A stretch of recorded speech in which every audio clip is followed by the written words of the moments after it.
For the last 10 years, really since the latter part of the 1990s, India has played an extremely important role in American thinking about East Asia.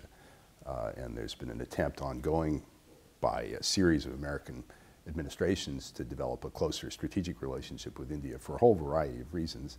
There are economic concerns, concerns about terrorism, and then also concerns about the broader balance of power in East Asia.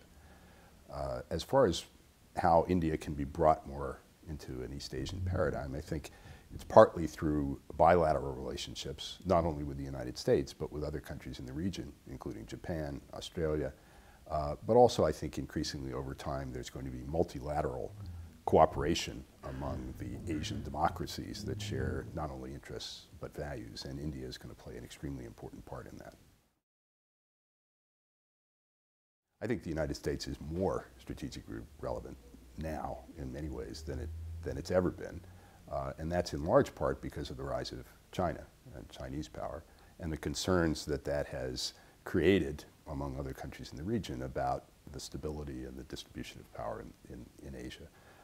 And the United States has a critical role to play, has always had that role. I think it increasingly will have that role given the growth of Chinese power.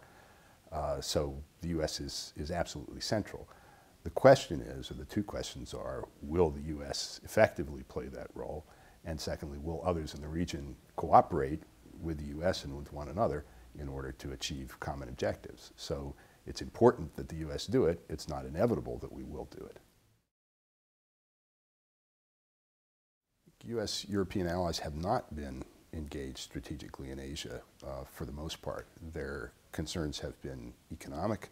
In recent years, there have been growing concerns among a number of countries in Europe about China's role in the developing world, and particularly the impact of its economic engagement on efforts to promote economic and political reform, which in some ways China's policies have run counter to.